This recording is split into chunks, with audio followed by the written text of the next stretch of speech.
আমাদের বাড়ি থেকে কিছু দূরেই আছে ইছামতি নদী, এবং বাবা যেহেতু প্রায় সকালে নদীর ধারে হাঁটতে যায়, দেখি আজ সকালবেলা হেঁটে আসার সময় বাবা ইছামতি নদী থেকে ধরা টাটকা মাছ নিয়ে এসেছে। আমি তো এই টাটকা মাছগুলো দেখে বেজায় খুশি, কারণ আমি এই ছোট ছোট মাছ খেতে খুবই ভালোবাসি।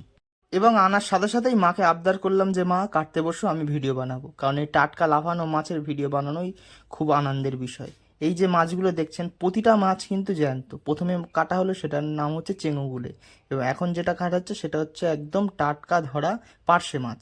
তারপর মাকে বললাম এই এত বড় পুঁটি মাছটাকে দেখাতে। পুঁটি মাছ পুকুরে ধরা খেয়েছি, কিন্তু নদীতে এত বড় পুঁটি মাছ এই প্রথম দেখলাম। আর এইটা হচ্ছে বেলে মাছ। বেলে মাছটা একদম জ্যান্ত ছিল। আসলে যে কটা মাছ এনেছিল সব কটা মাছে জ্যান্ত ছিল, এবং অনেক প্রকারের মাছ ছিল, তো সেই জন্য সব কটা মাছকে একটু দেখাতে ইচ্ছা করলো।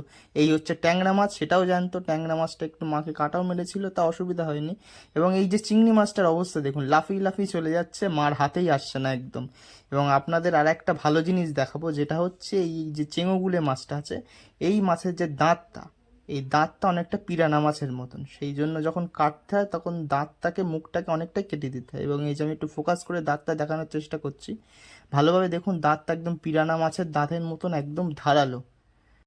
তারপর আমার ভিডিও করা শেষ হলে মা মাছগুলোকে ঠিকঠাক করে কেটে নিল, নিয়ে তারপর আমরা চলে গেলাম কলে। এবং তারপরে আমি টানলাম, এবং মা যথারীতি মাছগুলোকে পরিষ্কার করে টাটকাভাবে ধুয়ে চিংড়ি মাছ ও বাকি মাছগুলো আলাদা করলো। যদি এরকম আরও ভিডিও দেখতে ভালোবাসেন তাহলে একটু লাইভ সাবস্ক্রাইব করে দেবেন, এবং পরের ভিডিওর জন্য সাথে